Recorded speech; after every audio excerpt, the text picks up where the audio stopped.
Thank you guys so much for the love on my last post. People needed to hear that because they are at a point where they are living in a life that doesn't fit anymore and they want to get out of it. They want change to happen. I think that the video that I posted the other day is one of the first steps. But after we get past that, what do we do next? Because sometimes we get so comfortable where we are to a fault that we don't move on, that we don't change. And so, how do we find a balance and also make efficient, realistic steps to move forward? And so, I just wanted to give you guys a couple of things that I think can help. First and foremost, start where you are. I don't think people are aware of how much they are not using what they have.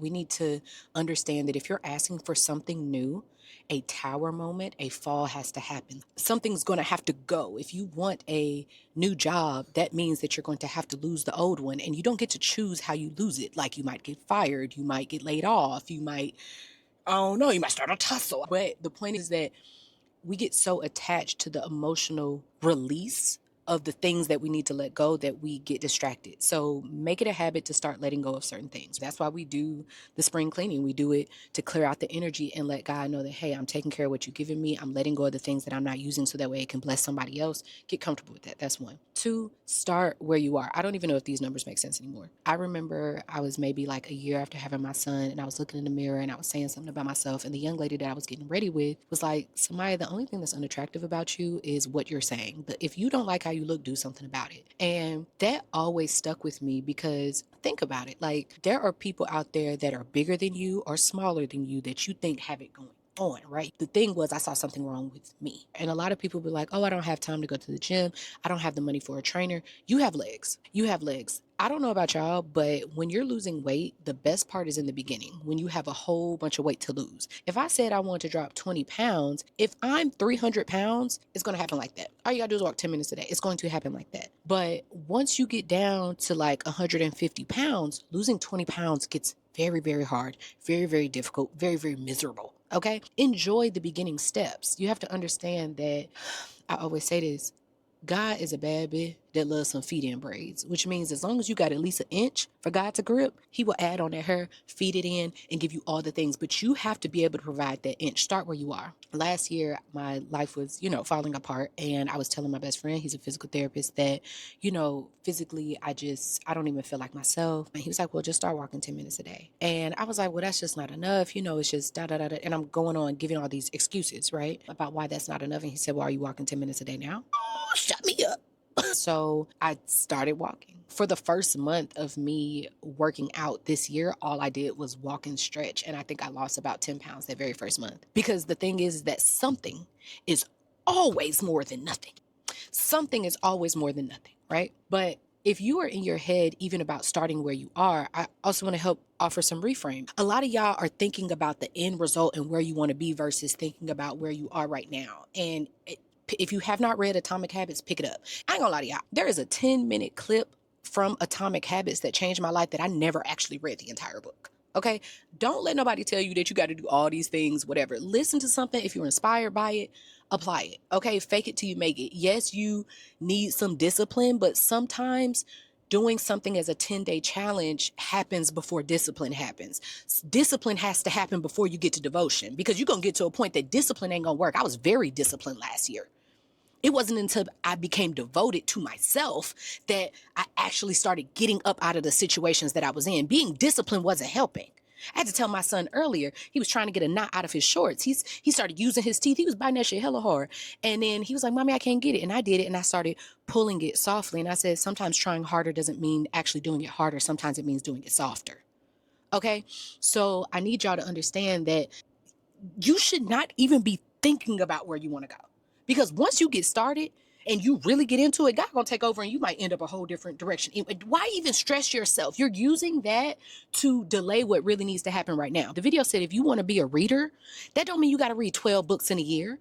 Hell, you can't even retain that much information. So when people be reading 6, 7 books in a month, if that's not really the mental capacity that they have, they would be better off reading one book and studying it the entire year and really intentionally implementing that thing.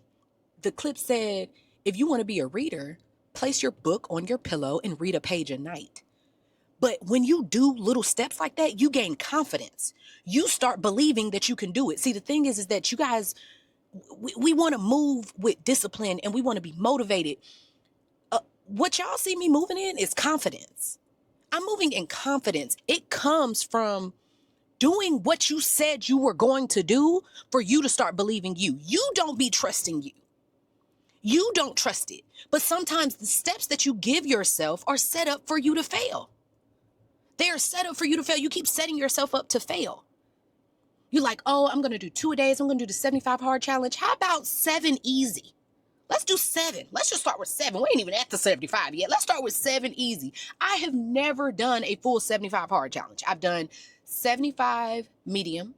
And I don't even think we did that. We did 30 medium, which is you can pick the 5 things that you want to do versus taking the test. Like, you got to make stuff your own. But a lot of people are worried about showing up disciplined, showing up finished, showing up for completion. Everybody had to start. Go get you a hobby, something else to focus on, so that way you are not hyper fixated on all the goals, because sometimes your goals are only working on the programming that you have. Let's take skating, for example. Y'all know I've been a beginner skater for 5 years, and I'm finally an advanced beginner. Okay, I'm an advanced beginner now. And there are things that you do in skating that I would never do while walking. I would break an ankle doing some of the things that I have to do on skates to be a good skater. When you skate, you know what look good? Not picking up your feet. If I don't pick up my feet while I'm walking down the street, I'm about to fall. There are certain things that's not going to work, and you have to understand that God is going to deconstruct you. You have to understand that you are going to be deconstructed before you're built up on somebody else. Sometimes we are being very, very delusional, and you're looking to be saved. So much so that reality is going out the window. I say that because sometimes some of y'all are so excited, and I've been there too, to meet somebody, to get somebody to see your post, because we think that it's going to do something for us. It's one thing when you want somebody to see your post because you understand, like, you already have a system set up. So if they see you, you're going to be pushed out more. Let's take, for example, when I went on 85 South, everybody used to reach out to me and be like, oh, Samaya, oh, your life changed. No, the hell it did not. If anything, it was kind of an inconvenience. Like, very grateful for the opportunity. Carlos is great. But Samaya was making money. Samaya's income did not change from 85 South. My income was already doing what it was doing. My systems were already set up so that when the opportunity came along, there was something for us to push. You see what I'm saying? And mind you, even when I got that opportunity, it wasn't what I thought it was. That was a black market interview. That's normally a 15-minute interview, your black business segment. I came prepared doing the work I had already been doing every day that I was running. I was yapping it up. Did an hour. They was posting that on they small business page. It ended up doing so much numbers, they brought it over to the regular page because I was prepared, because I had to start. Some of y'all be reaching out to people, reaching out to others, and I'm not blaming you all, wanting them to do something that you have not done for yourself. If we talk about, like, let's be honest about me being a bankrupt millionaire, there are some decisions that I stand behind 1,000%, right? And there are some decisions that I made that, even though they were good intention, they were not good decisions. And I say that because there were some shows that I was trying to invest in that weren't even shows yet. If you're trying to work with someone, you have to have something to work with. A lot of times people will approach someone, or you're looking for help, or you're looking for someone to take the first step with you. Y'all don't think I'm nervous getting on here because I'm like, dang, are people going to ask me for help? Am I going to want to start giving stuff away? Luckily, I ain't got nothing to give. Luckily, I ain't got nothing to give but this. And so this has to be the first thing that I tell y'all. Right after you have that gratitude and you're thankful for where you are and you realize, okay, my life is not miserable. What do we do next to get up out of that situation? We start where we are. So if you want to lose weight, just focus on doing 10 minutes a day. Why? Because once you do that 10 times in a row, you're going to be more confident in yourself. That's how you actively build confidence from scratch. Telling yourself that I'm going to do this and then doing it.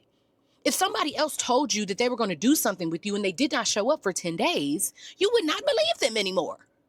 The problem is that you believe in other people doing something for you more than you believe on you doing it for yourself. And I'm not judging you, but we have to be honest and say, what can I do now? What can I do now? What's the thing that you're working on? You could drop it in the comments. You could DM me, whatever. But you know what? Let's talk about that soon on our next community meet. We meet every Sundays, 9 p.m. and we talk about different things. And one of the things I think that we need to talk about, what's something that you have been wanting to do, but you don't know where to start?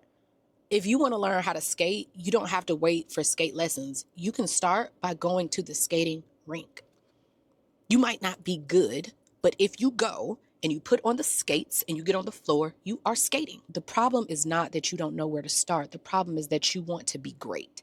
And that is the part that makes you delusional. You want to be great before you have actually started. And I'm going to tell y'all this. I be up late watching the little TikToks. And you know what I love? I love one of them cleaning videos where it be real grungy and they turn it into a different thing. I love watching those things. Do y'all think I want to do that? Just because you love watching somebody do it don't mean that you really want to do it. You do what you want to do. And you have to understand that the thing that you want to do is new, but you're someone old. And so it goes back to my very first point.